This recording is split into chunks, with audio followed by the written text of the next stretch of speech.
আলহামদুলিল্লাহ। তীব্র প্রচণ্ড গরমে খুব মানুষ যখন অতিষ্ঠ হয়ে গেছে তখন আল্লাহর কুদরতি বৃষ্টি, খুব সুন্দর বৃষ্টি হইতেছে এখন। আল্লাহ মানুষকে খুবই ভালোবাসেন, তার একটা নিদর্শন।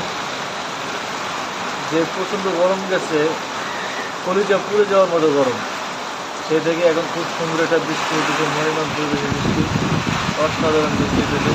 মানুষের গরমের যেই কষ্ট, একটা স্বস্তি পাইতেছে মানুষ। খুবই চমৎকার একটা বৃষ্টি হইতেছে, মানুষের স্বস্তি দেওয়ার মতো একটা বৃষ্টি। আলহামদুলিল্লাহ আলহামদুলিল্লাহ, আল্লাহ কুদরতি বৃষ্টি করতেছে, এখন খুবই ভালো লাগে।